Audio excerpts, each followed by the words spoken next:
Paz seja convosco, irmãos. Estamos aí ao vivo para mais um estudo da Palavra de Deus.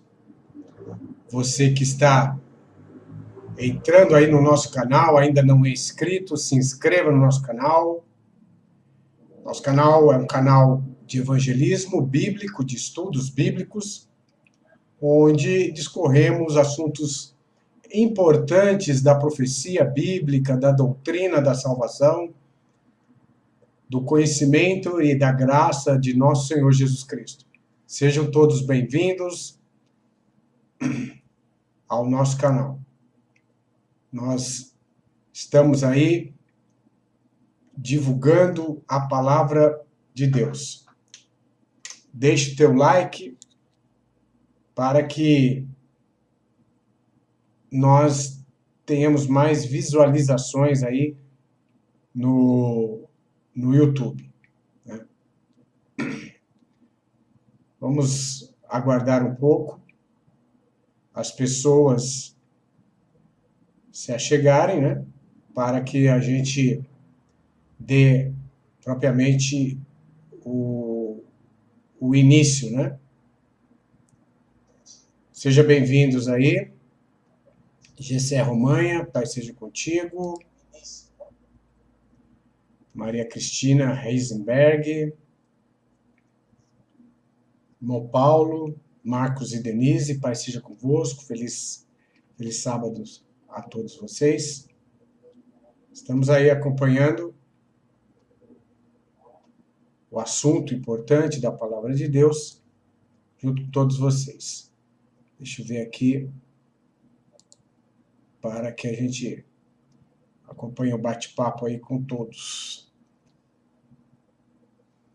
Eu passei um link aí, mas eu acho que não está certo.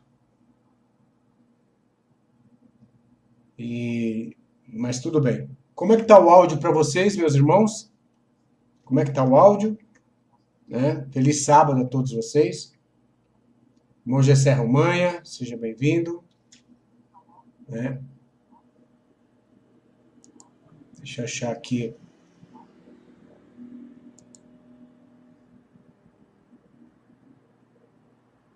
Só um pouquinho aqui, irmãos, que eu preciso...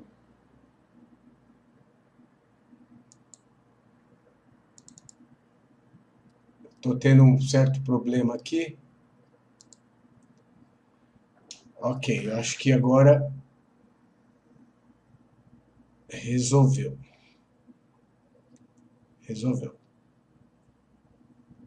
Muito bem. Agora que eu estou podendo visualizar o chat aí com vocês. Bom, irmãos, já temos aí algumas pessoas. Estamos aguardando chegar mais pessoas. Gessé Romanha, minha filha Deisiane e meu genro Horiston estão acompanhando. Nossa saudação a vocês também, Deisiane e irmão Horiston. Né? Muito bem. Vamos então dar início a esse estudo bíblico. Vamos iniciar, como de costume, fazendo uma oração. Vamos orar então. Altíssimo Yahvé, nosso Deus, nosso Pai Celestial, nós te damos graças, Senhor, pela vida, por tudo que tem nos dado e pela esta oportunidade de falarmos da tua bendita palavra. O alimento, o maná que desce do céu, que o Senhor dá a todos aqueles que amam a tua palavra. Que cada um aqui seja edificado, Senhor, com o conhecimento verdadeiro da tua palavra. Em teu Filho Jesus, o Messias, todos venhamos a ser edificados por ti. Pai Santo, pedimos a tua direção agora, em nome e por amor do Messias Jesus. Amém. Amém. Muito bem, meus irmãos. Vamos ao estudo da palavra de Deus. Quero fazer uma introdução aqui, inicialmente, sobre esse assunto. A pessoa, para entender quem é Jesus, ela precisa ser iluminada pelo Espírito de Deus. Porque nós vivemos dentro de uma matrix muito forte, uma lavagem cerebral muito forte, feita pelo romanismo, com suas doutrinas, em nossas mentes desde criança. Desde criança nós sofremos essa lavagem cerebral. Então, doutrinas como Trindade, encarnação do Verbo, essas doutrinas foram fortemente inculcadas em nossas mentes e é difícil quando nós tratamos desse assunto, quebrando essa matrix, porque nós precisamos sair dessa matrix. Acontece que não é fácil. Não é fácil sair de Babilônia. São muitos enganos. Enganos que estão aí permeando em o sistema religioso, em todas as religiões. Estes enganos que vieram aí de Babilônia. Um deles é a Trindade. Então é um assunto difícil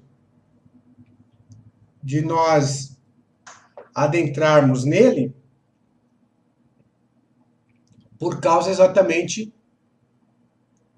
da forte, né, matrix que foi impregnada nas nossas mentes. Se existe um dogma que quando você combate ele, mostrando nas escrituras que ele é falso e que gera uma grande controvérsia e uma grande revolta, você vai ser chamado de herege e tudo, é o dogma da Trindade. A Trindade foi um dogma que surgiu de filosofias pagãs, de encarnação de deuses, de união hipotástica, de palavras da filosofia e da crença pagã foram tomadas de empréstimo para dentro da igreja que se apostatou para formar a doutrina da Trindade. A própria palavra Trindade é uma palavra de origem pagã, trinitas, né? Trinitas ou trias, que foi tirado do grego e do latim. Hipótasis, que significa a pessoa, né? Personalidade, foi tirado do grego, né? A palavra como homósios, que foi utilizada depois do Concílio de Nicéia, 321, que foi convocado por um imperador pagão chamado Flávio Constantinos I. A palavra homósios, ela foi usada para Jesus para dizer que Jesus era da mesma substância do Pai, sendo, portanto, igual a Deus o Pai, né? E a teoria, por exemplo, da união hipotástica, que afirma Jesus ser 100% Deus e 100% homem. Outra palavra, por exemplo, que foi utilizada e pego de empréstimo do paganismo é a palavra encarnação. Então, a doutrina da encarnação do Verbo, que é uma das doutrinas principais do romanismo, né? Da Igreja Romana. Tudo isso, à luz das Escrituras, a um exame mais atento, aprofundado das Escrituras, nós vamos ver que são conceitos tirados da filosofia pagã e que acabam negando a plena humanidade do Salvador. E lá em João, né, nós vamos ver aqui, seja bem-vindo, irmã Gisele Palauro, Nona Joana, seja bem-vindo. Irmão José Benedito, seja bem-vindo também, né? Irmã Maria Cristina Risenberg. Todos vocês que estão chegando aí agora também, sejam bem-vindos. Esse assunto é muito importante, viu? Muito importante. Vamos dedicar a nossa atenção sobre ele e depois divulgar ele às pessoas, né? Bem, o apóstolo João, eu vou aqui compartilhar a minha tela para vocês, da Bíblia, e nós vamos começar aí com o teste, né, o teste teológico proposto pelo apóstolo João, na primeira epístola do apóstolo João, versículo de número 4. Eu vou compartilhar com vocês aqui a minha tela, tá? E nós, então, vamos discorrer sobre esse assunto. Quem é Jesus? Um Deus encarnado?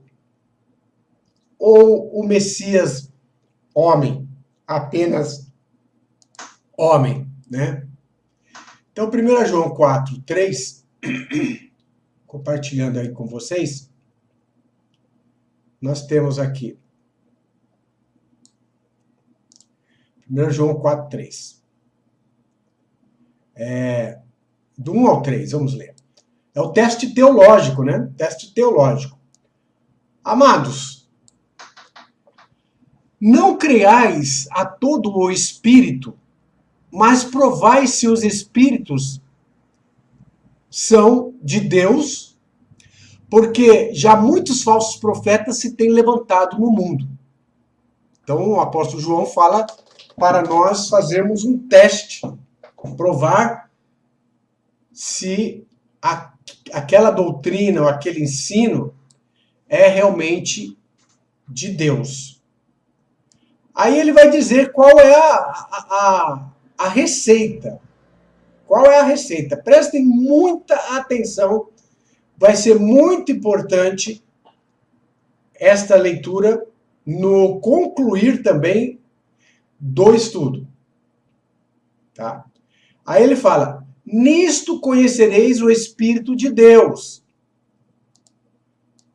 Todo o Espírito que confessa que Jesus Cristo veio em carne é de Deus. Olha lá, veio em carne é de Deus. Nós vamos aí discorrer dentro da Bíblia o que é vir em carne. O que significa para o judeu João, o apóstolo João, esta expressão vir em carne. Nós temos que pensar dentro do contexto judaico cristão, o que significa vir em carne. Então ele diz que todo espírito que confessa, que afirma que Jesus veio em carne é de Deus. Olha agora o verso 3. E todo espírito que não confessa que Jesus Cristo veio em carne não é de Deus.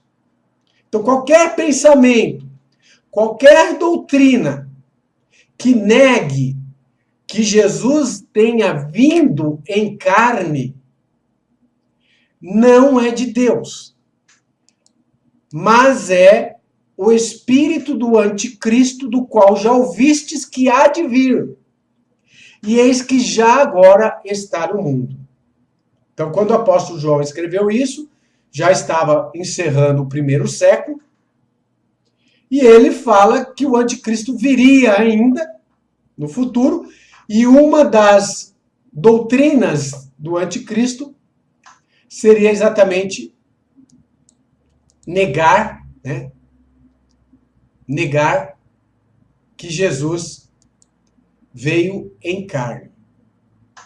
Até aqui, então, nós estamos aí fazendo o teste teológico de uma doutrina, né? Bom, espero que a transmissão esteja boa para todos vocês e o áudio também, né?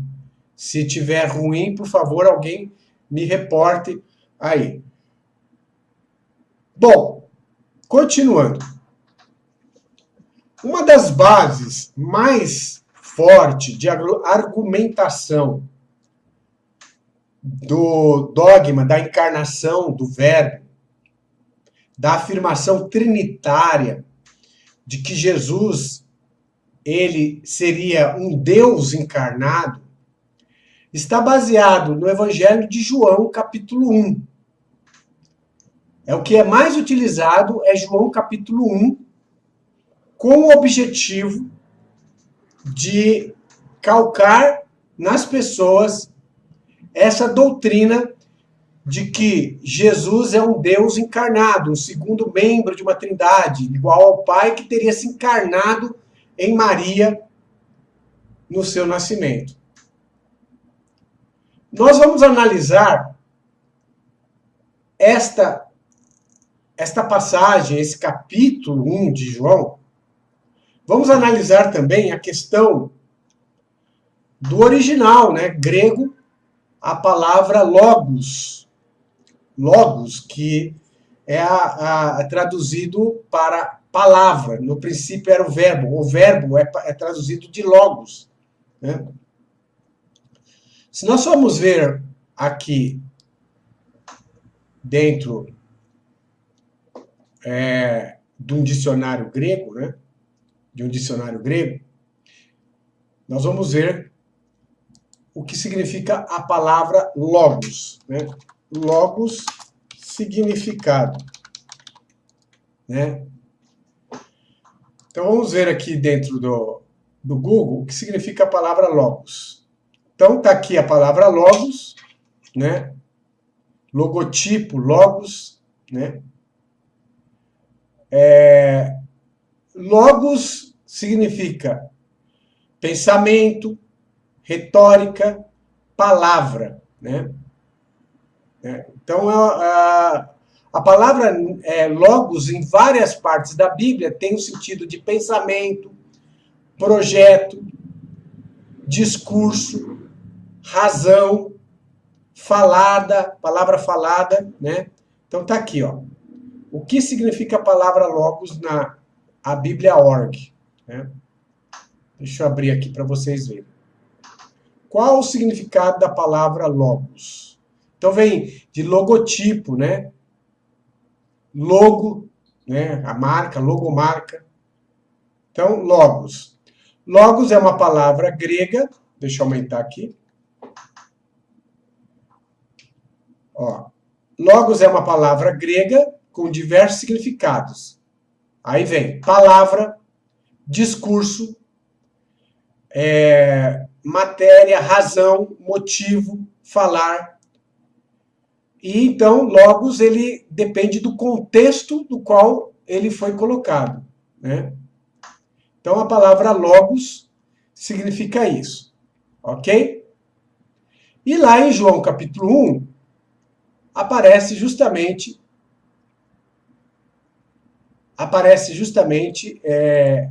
essa palavra logos, né? Em João capítulo 1. Então vamos ler aqui João capítulo 1 para nós vermos aí. Então, a Trindade, ela foi estabelecida como doutrina a partir do final do quarto século, no concílio de Constantinopla, né? E Calcedônia também. E o concílio de Nicéia começou a se desenvolver as primeiras bases da Trindade, mas na verdade o Atanásio, Ário, eles não eram trinitarianos. Atanásio, ele cria que Jesus era Deus, igual ao Pai, mas ele não cria que o Espírito Santo fosse uma terceira divindade ou pessoa da Trindade. Atanásio não cria no dogma da Trindade. Ele cria que o Espírito Santo era a comunhão do Pai e do Filho. Mas ele cria que Jesus era um Deus encarnado. Então, a doutrina da encarnação do Verbo, né, ela vai surgir neste concílio de Nicéia, convocado pelo imperador Constantino, onde teve o debate entre Ário e Atanásio. Ário e Atanásio, ambos esses padres, vieram lá de Alexandria. Alexandria foi uma cidade muito influenciada pela filosofia grega de Filo. Filo de Alexandria é um filósofo hebraico, grego, né, que falava do Logos, né, do Logos do 13º Eon, do Logos criativo, né, uma comparação da doutrina pagã platônica de Demiurgo, um deus menor que participou na criação, né? E Filo, ele era um filósofo pagão, né? Que utilizava a literatura hebraica, inclusive a Bíblia, e junto com filosofia grega, da onde ele renovou esse pensamento neoplatônico, que já tinha sido colocado por Heráclito por volta do ano 100 a.C., 60, se não me engano, antes de Cristo. Esse filósofo Filo, ele influenciou muito os padres, os sacerdotes, a filosofia na cidade de Alexandria e toda a Grécia, toda a Ásia. Tanto Ário como Atanásio, eles foram influenciados pela doutrina de Filo.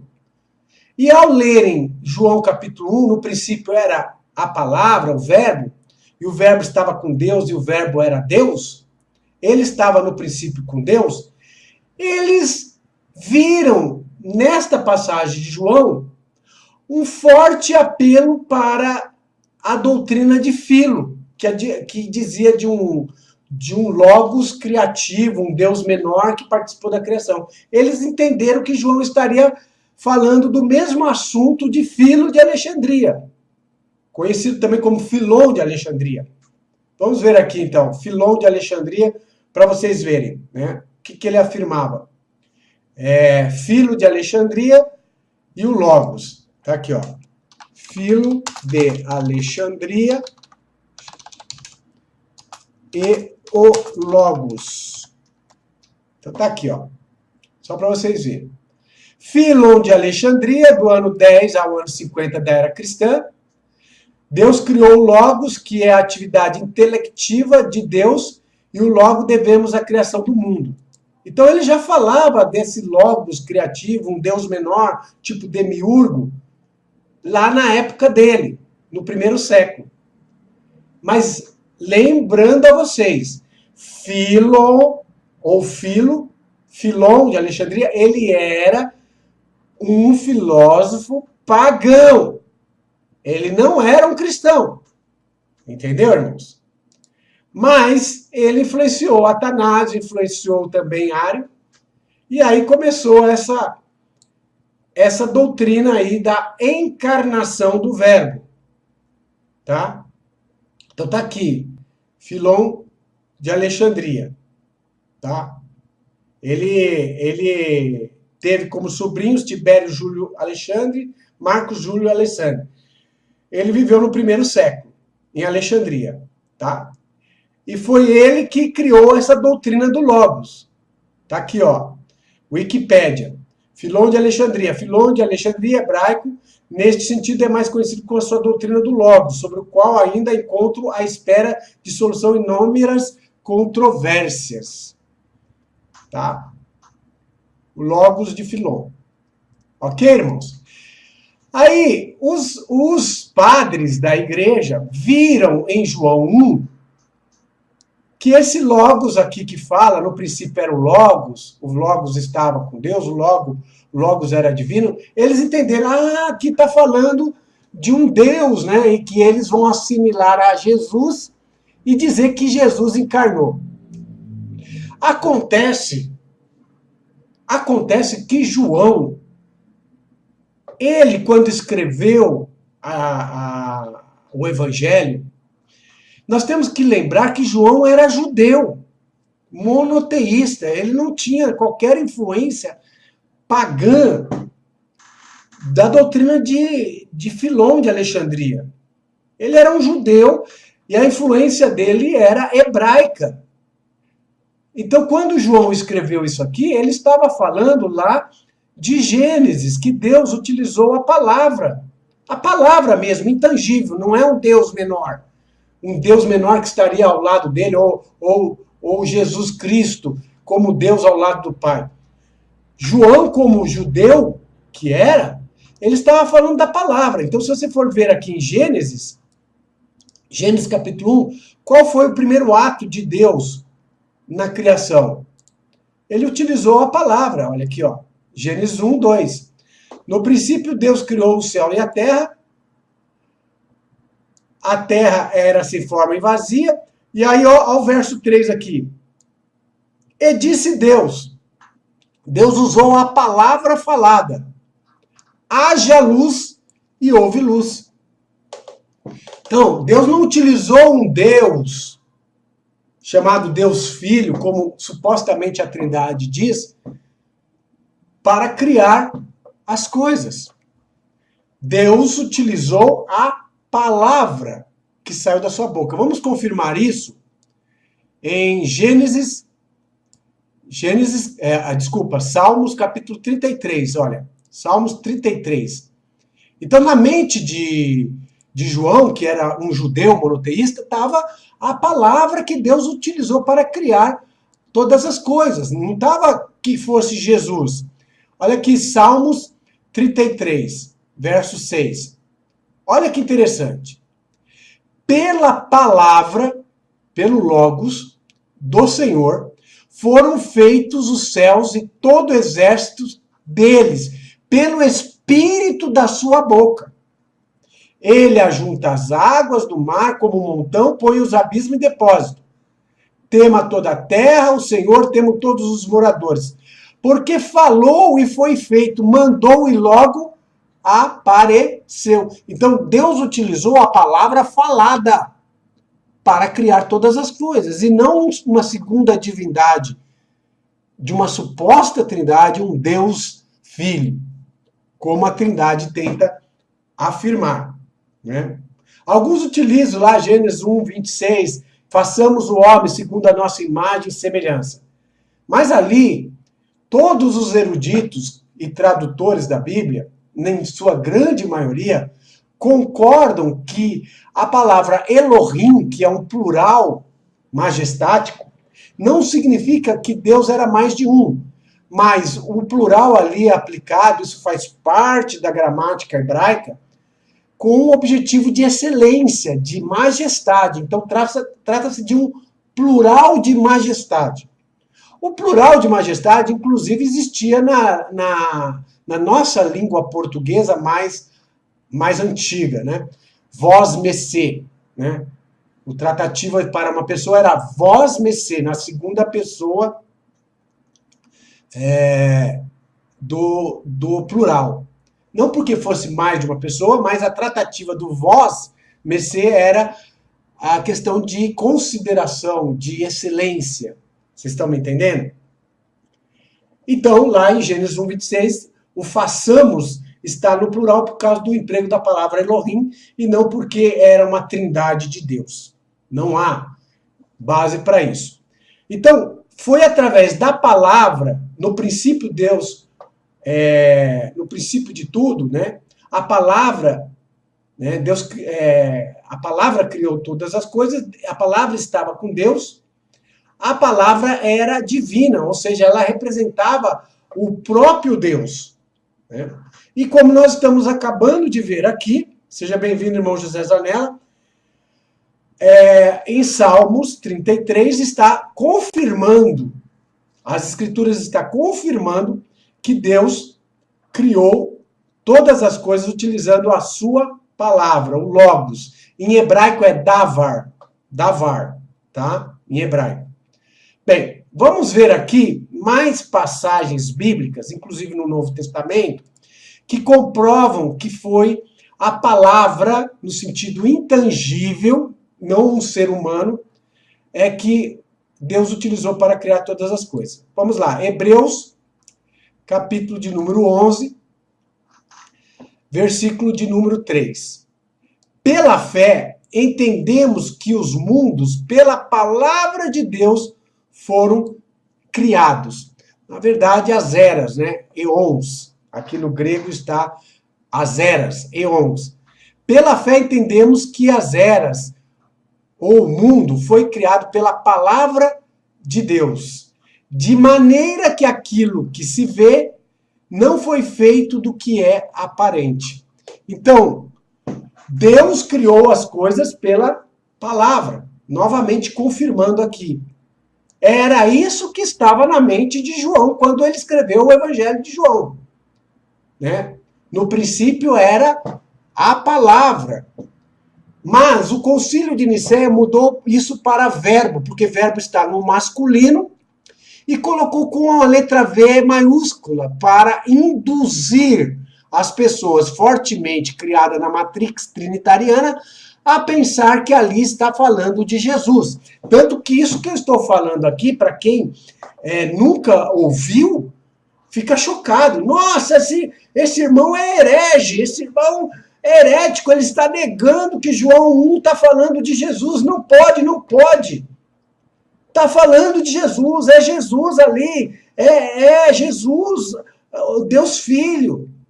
Mas por quê? Porque a pessoa está com uma matrix impregnada na cabeça.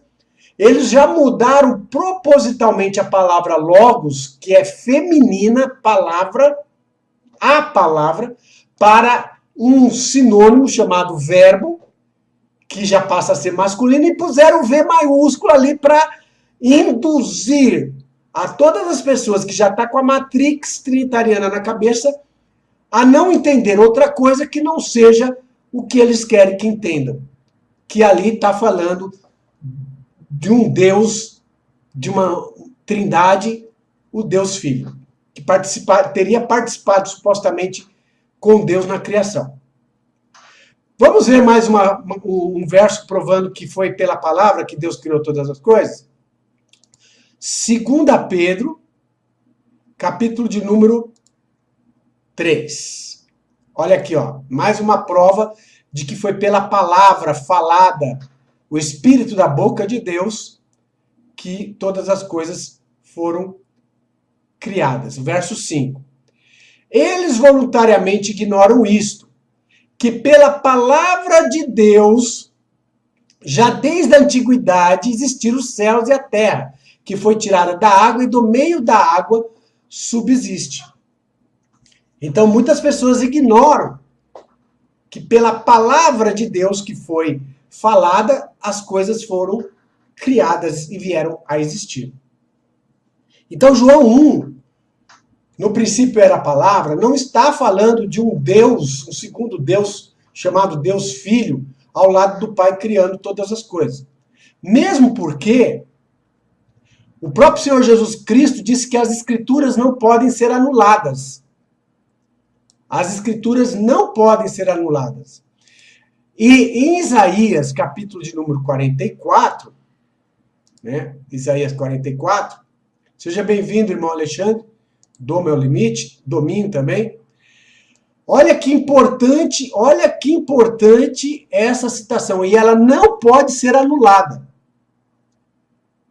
Isaías 44, verso 24, afirma, sem margem de dúvidas, que Deus criou todas as coisas sozinho, que não tinha ninguém com ele, né? Olha aqui, vejam vocês mesmos. Assim diz Yahvé, assim diz o Senhor, teu Redentor, que te formou desde o ventre. Eu sou o Senhor que faço tudo, que sozinho estendo os céus e espraia a terra por mim mesmo. Seja bem-vindo, Glauco Souza. Então, aqui, em Isaías, capítulo 44, 24, é as Sagradas Escrituras, que Jesus mesmo citava, né? Nunca leste nas Sagradas Escrituras, e Jesus mesmo disse que as Escrituras não podem ser anuladas. Aqui está dizendo que Deus, sozinho, criou os céus e estendeu a terra. A palavra de Deus não pode ser anulada. A escritura não pode ser anulada. E aqui está falando claramente. Há dezenas de passagens dizendo que Deus estava sozinho. Só ele assentado no trono, só ele que criou todas as coisas. Não fala da existência de uma trindade. Não fala da existência de um Deus Filho ao lado dele. Tá? Então, essas passagens não podem ser ignoradas. Vamos ver mais uma passagem. O testemunho de 2 ou 3 é verdadeiro. Vamos ver mais uma passagem da Bíblia que diz que Deus criou todas as coisas sozinho. Né? Depois vamos ver uma terceira passagem.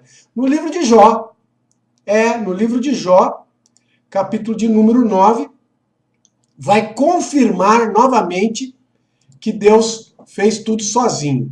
Jó 9, versículo de números 8, né? 6 ao 8 diz, né? Do 5, né? Ele que remove os montes sem que eu saiba, e o que transtorna no seu furor, o que sacode a terra do seu lugar e as suas colunas estremecem. Olha lá, está falando da terra plana, está falando da terra com fundamentos. O que fala ao sol e ele não nasce, sela as estrelas. O que sozinho estende os céus e anda sobre os altos do mar. Novamente a palavra sozinho. Né? Sozinho. Nós vamos explicar aí também essa citação antes que Abraão fosse, eu sou. Né? De João 8, 58. Jesus, quando falou isso, ele estava falando que ele era o Messias, e não que ele era o próprio Deus. Né? Só que os trinitarianos pegam essa passagem isolada do capítulo, isolada, e isoladamente dizem para o trinitariano, olha, antes que Abraão fosse, eu sou, dizendo que Jesus é o próprio Deus, Yahvé. Mas quando você lê essa passagem dentro do capítulo de João 8, você percebe que Jesus está afirmando que ele é o Messias. Que Abraão exultou em ver o seu dia, quer dizer, ver o dia do Messias. E ouviu. Como que Abraão viu o dia do Messias? Pelos olhos da fé. Porque Abraão também esperava o Messias. Deus proverá o cordeiro para si, né? Lá no Monte Moriá, quando ele foi sacrificar o seu próprio filho, Deus mostrou para ele que alguém morreria pela humanidade, né? Deus proveria um cordeiro para si. Então, pelos olhos da fé, Abraão viu a respeito do Messias. Então, antes de Abraão, já se falava do Messias. Lá em Gênesis 3,15, fala, e porém amizade entre ti e a mulher, e um descendente da mulher pisará a cabeça da serpente. Lá em Gênesis 49, quando Jacó foi abençoar seus filhos e foi abençoar Judá, ele falou, o cetro não arredará de Judá, porque de Judá virá Siló, e a ele congregarão todas as nações. Então lá já em Gênesis, lá no princípio, falava da vinda de um Messias. Então antes de Abraão nascer, já se falava de um Messias. Então Jesus, ele é o Messias, e não o próprio Deus. Que isso é um absurdo que a Trindade tenta, de todas as maneiras, provar, mas é fora de contexto. Bom, o façamos o homem no plural já foi explicado aqui, o irmão chegou, o irmão Glauco, seja bem-vindo, chegou depois assista ao início do vídeo, nós explicamos tudo sobre Gênesis 1:26, façamos o plural de majestade da palavra Elohim. Muito bem, então aqui, sozinho estendi os céus e anda sobre os montes. Então mais um verso da Bíblia provando, seja bem-vindo, Alain, né?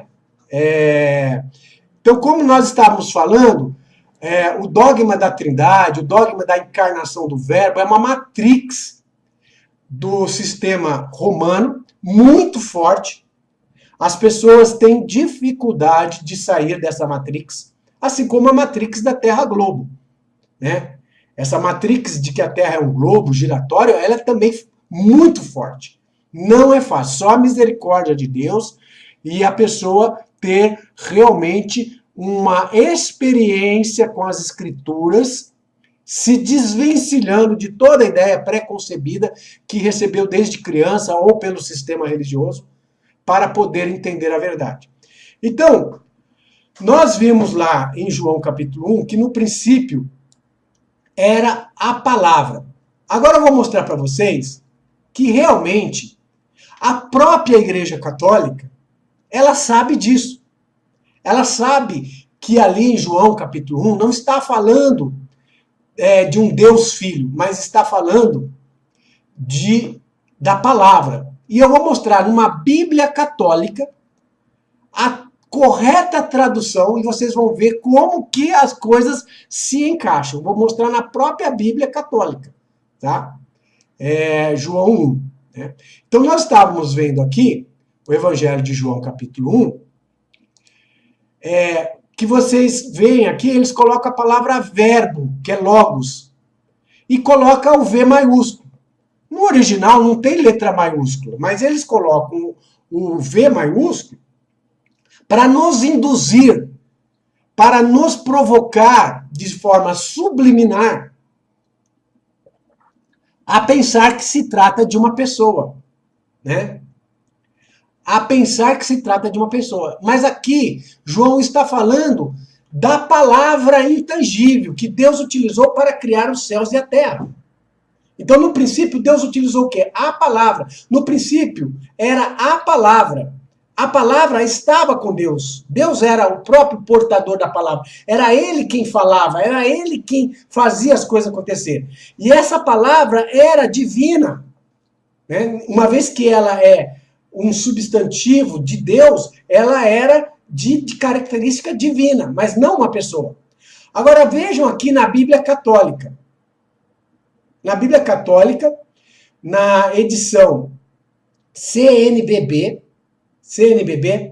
olha como está João, o Evangelho de João, capítulo de número 1.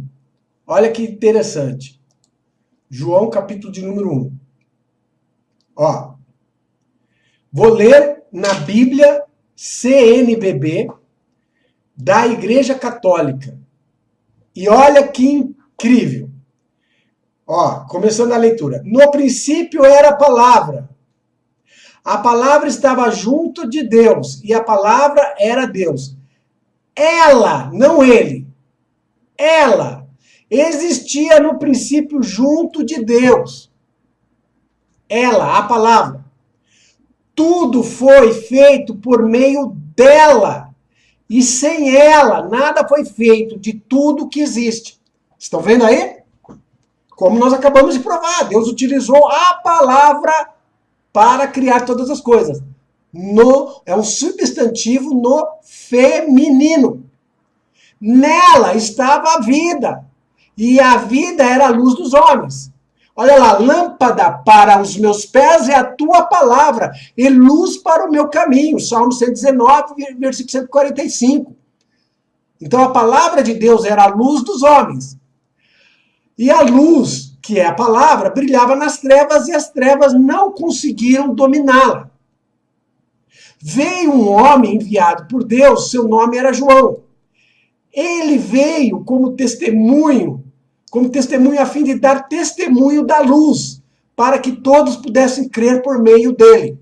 Então João, ele não falou, voz que clama do deserto, anunciai a palavra de Deus. João não veio dar testemunho da palavra e testemunho daquele que havia de vir, porque a própria palavra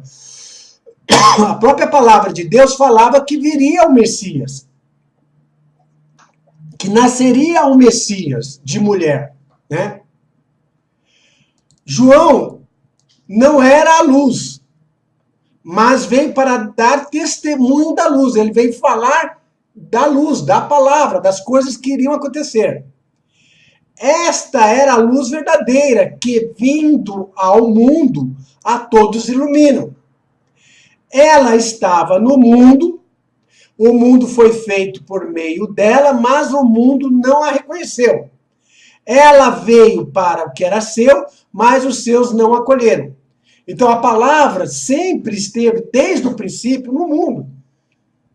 Jesus mesmo falou, se alguém crer em mim, como diz as Escrituras, como diz a palavra de Deus, rios de água viva fluirão do seu ventre.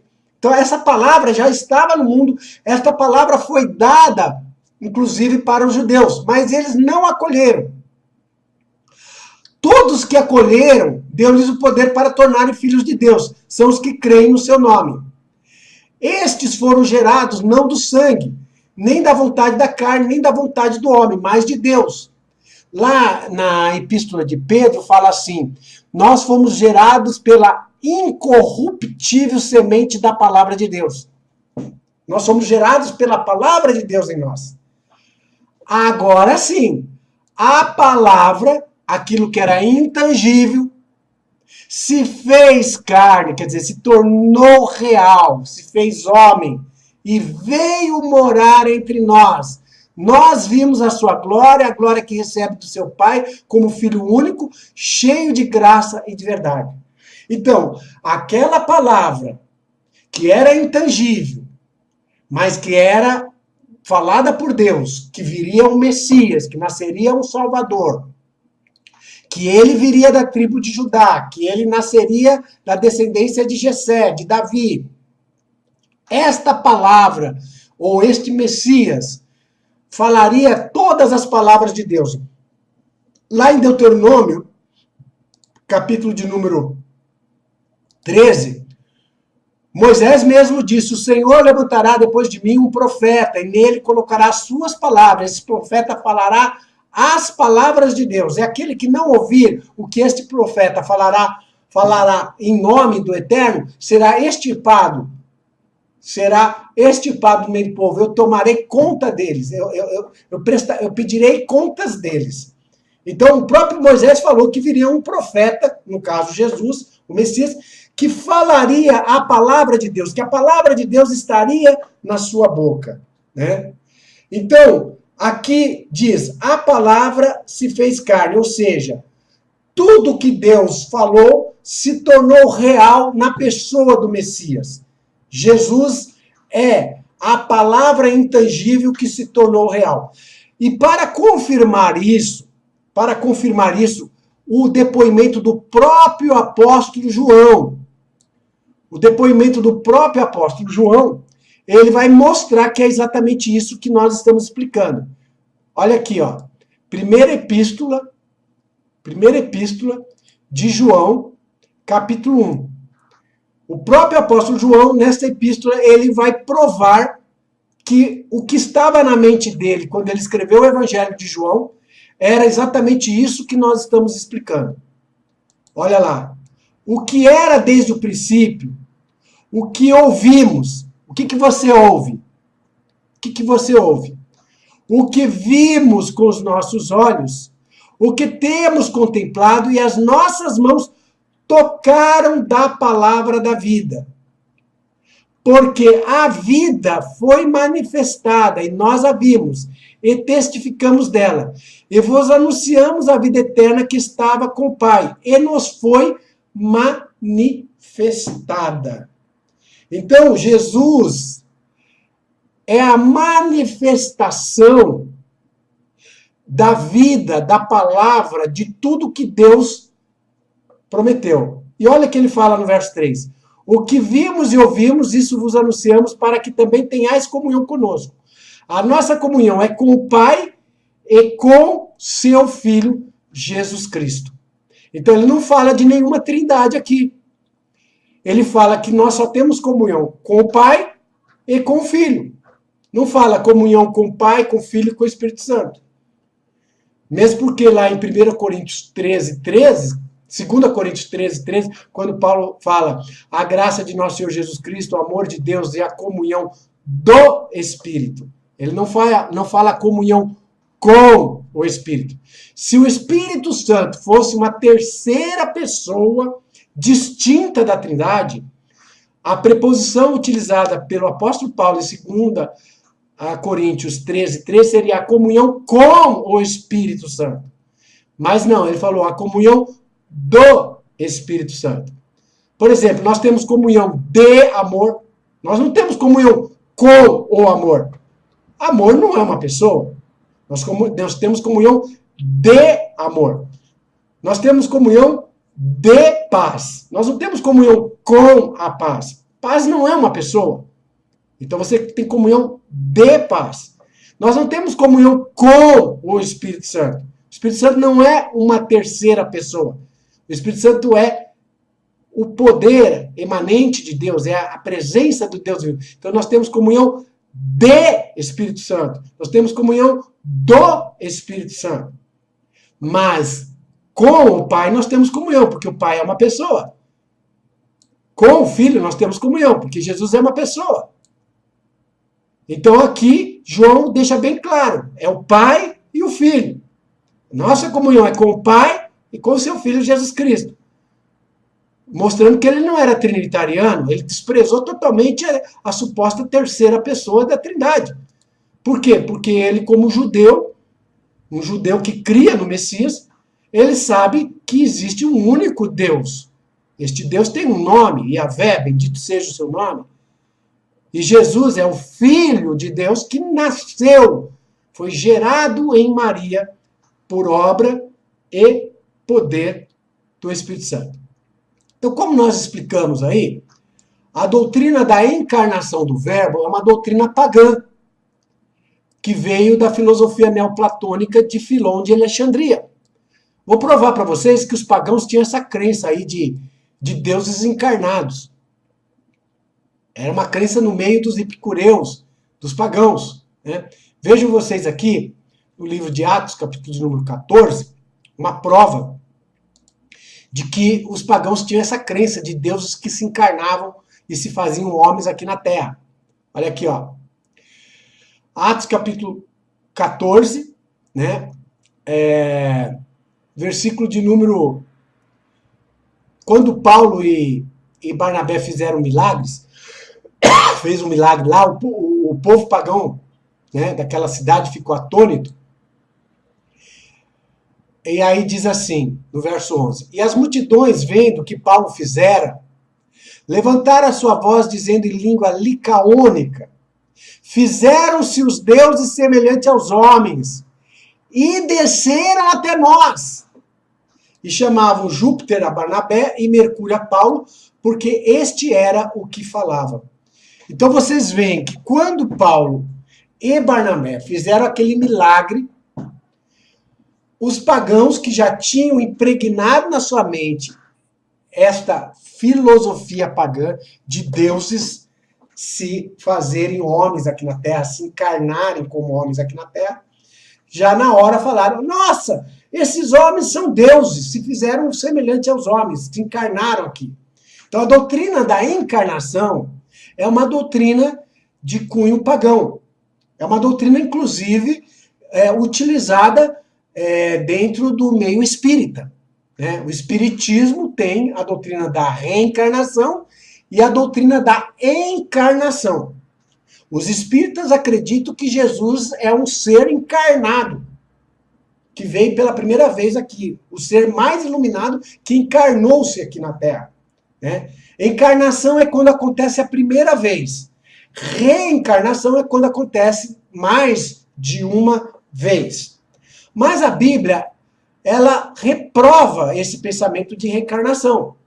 Nós vamos ver na Bíblia que não existe encarnação e nem esse negócio de alguém existente deixar de existir e se tornar nascer novamente no ventre da sua mãe. Isso nós vemos em Zacarias, capítulo 12. Olha aqui, ó, Zacarias 12, versículo 1. Aqui desfaz dessa doutrina de encarnação ou mesmo de reencarnação. Peso da palavra do Senhor sobre Israel. Fala o Senhor, o que estende o céu e que funda a terra, e que forma o espírito do homem dentro dele.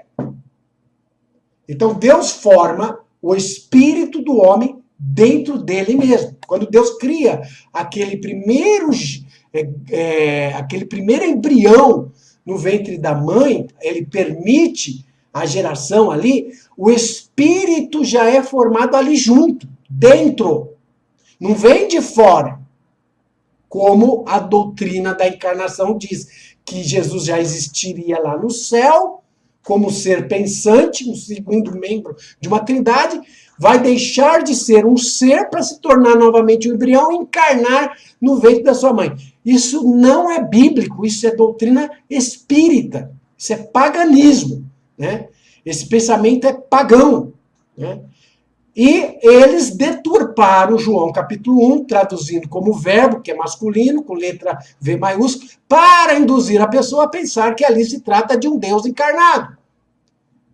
A história mostra que a doutrina da Trindade, bem como a doutrina da encarnação do Verbo, que veio antes da doutrina da Trindade, foram doutrinas que tomaram de empréstimo a filosofia pagã, e impregnaram inclusive palavras de cunho pagão dentro da teologia, como homósios, hipotases, união hipostástica, encarnação. A própria palavra Trindade é uma palavra pagã, não tem nenhuma dessas aplicações dentro das escrituras do Novo Testamento. Os apóstolos nunca ouviram falar de Trindade.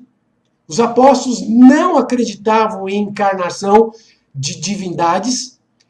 E aí nós voltamos então a encerrar essa primeira parte com a citação que nós tivemos lá no início, de João, 1 João 4, de 1 a 3, que nós devemos aplicar o teste teológico para provar se o Espírito é de Deus ou não. Todo Espírito que confessa que Jesus veio em carne, ou seja, que ele é plenamente homem, ele é humano, é de Deus. Mas todo Espírito que não confessa que ele veio em carne, ou seja, a doutrina da encarnação não confessa que Jesus é homem. Confessa que ele teve uma existência anterior como Deus e que ele é Deus e homem. Não confessa que ele é somente homem. João diz que é o espírito do anticristo que haveria de vir. Então, o dogma da Trindade é a doutrina do anticristo que havia de vir, que nega de forma velada a plena e única humanidade perfeita de nosso Senhor Jesus Cristo, que é o centro do entendimento da doutrina cristã, que Jesus, dentro da Bíblia, né? Não dentro da teologia do sistema enganador. Jesus é o nosso exemplo, porque ele foi plenamente homem como nós. Sendo ele unicamente homem, perfeito, segundo Adão, ele serve como exemplo para nós. Ele é o nosso exemplo, é o nosso Salvador. Eu posso realmente me espelhar nele.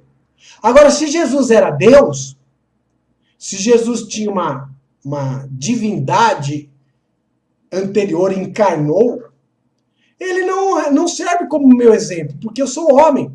Eu vou sempre usar a desculpa, mas Jesus era Deus. Jesus fez milagre, Jesus foi perfeito, porque ele era Deus. Eu vou ter sempre uma desculpa. A partir do momento que eu entendo a doutrina bíblica, pela revelação do Espírito de Deus na minha vida, de que Jesus era plenamente homem, como eu, só que sem pecado, ele não pecou. Ele nasceu perfeito, ele foi gerado por Deus em Maria.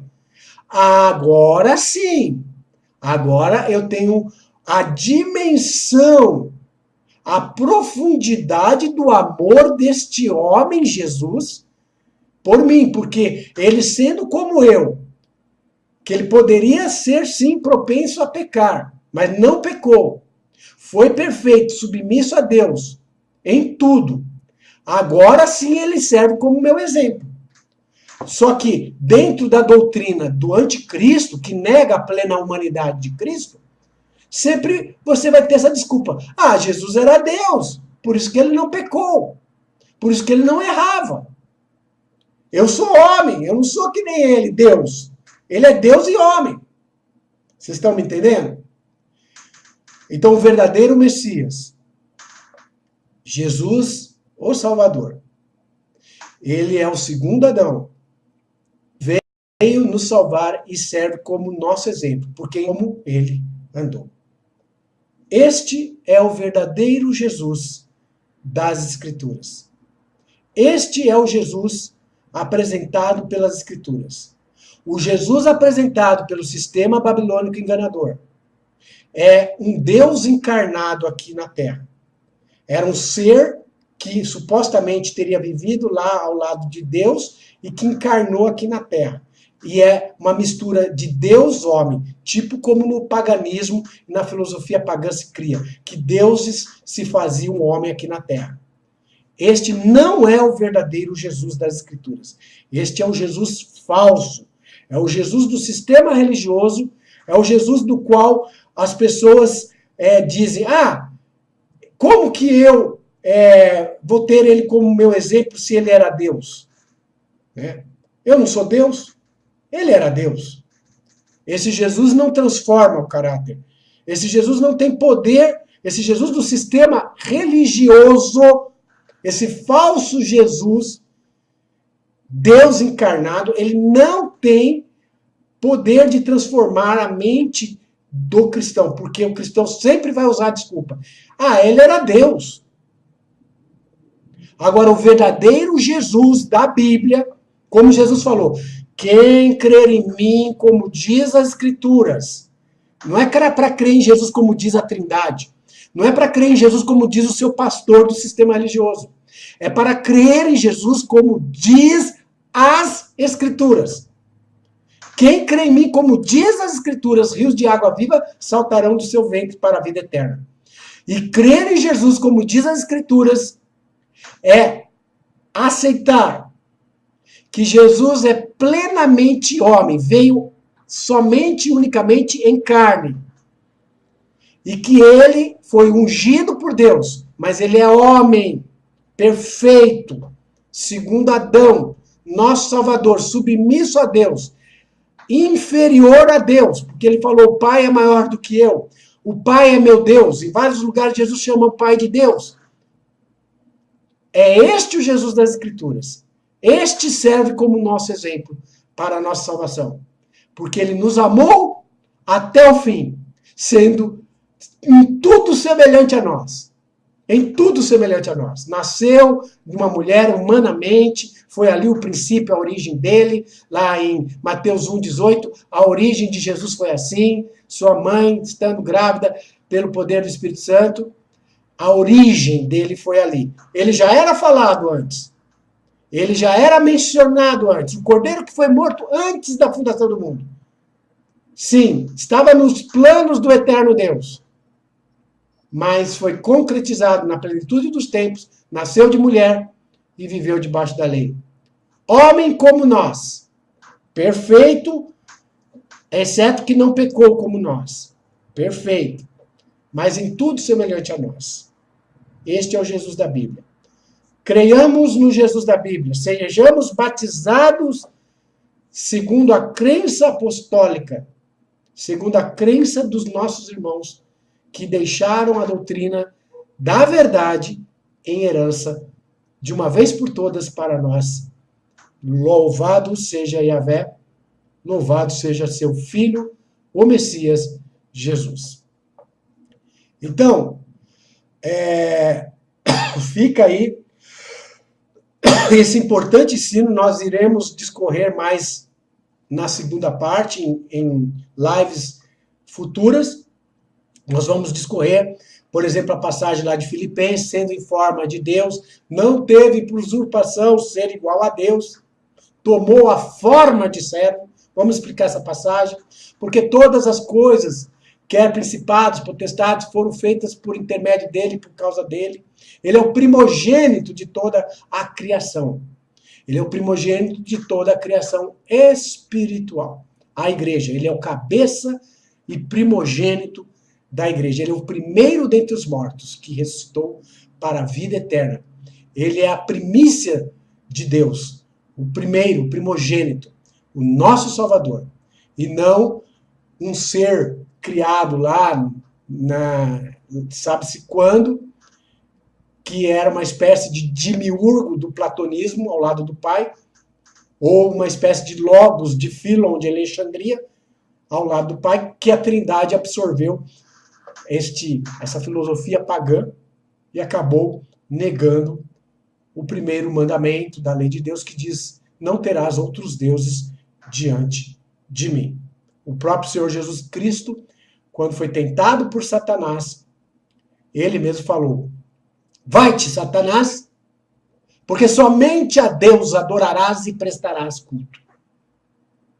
O próprio Senhor Jesus. Se Jesus fosse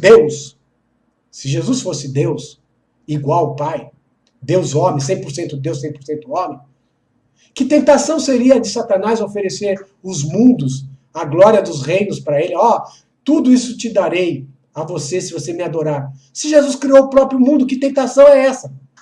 Que tentação foi essa de Satanás a Jesus? Se Jesus que criou o próprio mundo, ele ofereceu uma coisa para Jesus que ele mesmo criou, não seria tentação nenhuma. Mas Jesus era unicamente homem. Então, sim, oferecer a glória e os reinos do mundo, isso sim era uma tentação para um ser humano. Mas Jesus foi fiel a Deus, obediente a Deus, o Messias homem, perfeito, e ele venceu Satanás. E se ele venceu Satanás, e se ele foi perfeito, ele deixou o exemplo. Nós, se cremos nisso, podemos ser semelhante a ele. Louvado seja Deus, que a paz seja convosco, meus irmãos. Obrigado pela presença de todos vocês. Eu sei que muitos não vão deixar o like aí, porque eu sei que os que vão assistir este vídeo, muitos estão fortemente doutrinados pelo sistema da matrix religiosa babilônica, encarnação do verbo, trindade, unicidade, e provavelmente vão muitos dizer esse rapaz é um herege. Mas vejam bem, Jesus mesmo falou, se a mim chamaram de Belzebu, né? Aos filhos, vocês, pior ainda. Então, quando alguém vem te chamar de herege porque você está estudando a Bíblia e crendo nela, aí é mais um forte motivo para você ver que você está no caminho certo, no caminho estreito, na contramão do sistema mentiroso, babilônico enganador. Quando começam muito a te chamar de herege porque você está lendo as Escrituras e vendo nas Escrituras a verdade, você está indo no caminho certo. Você está indo no caminho certo. Porque nós temos que nos desvencilhar, nos desintoxicar de todos os enganos da matrix falsa babilônica. E um dos maiores destes enganos é o dogma da Trindade. Este é terrível. Os pastores defendem com unhas e dentes, porque é a questão do seu salário, né? O sistema religioso defende com unhas e dentes, mas é uma doutrina falsa. Uma doutrina sem base bíblica. Ela se utiliza de versos isolados da Bíblia para tentar defender coisas que não têm base. Vamos estudar mais a palavra de Deus, sejamos como os bereanos, que examina todos os dias as Escrituras, para ver se as coisas são daquele jeito mesmo. Que a paz seja convosco. Vamos agradecer então, eterno Deus, Yahvé. Nós te damos graças, ó Pai, por todas as coisas que, pela tua palavra, tem nos mostrado. Quando o Senhor, pelo teu eterno propósito, cumpriu a tua palavra, nos fazendo nascer em Maria o Messias, o prometido, e que hoje está à tua direita, o nosso Messias, Jesus Cristo, homem, que intercede por nós na tua presença. Obrigado, Pai, e que muitos venham a ser esclarecidos pelo poder do teu Espírito, pela tua presença, sobre essa importante verdade, em crer em ti como único verdadeiro Deus e a Jesus como seu enviado, o Messias. Amém. Louvado seja Deus. Obrigado, então. Que a paz seja convosco, irmãos. Vamos encerrar aí este importante estudo da palavra de Deus. Obrigado.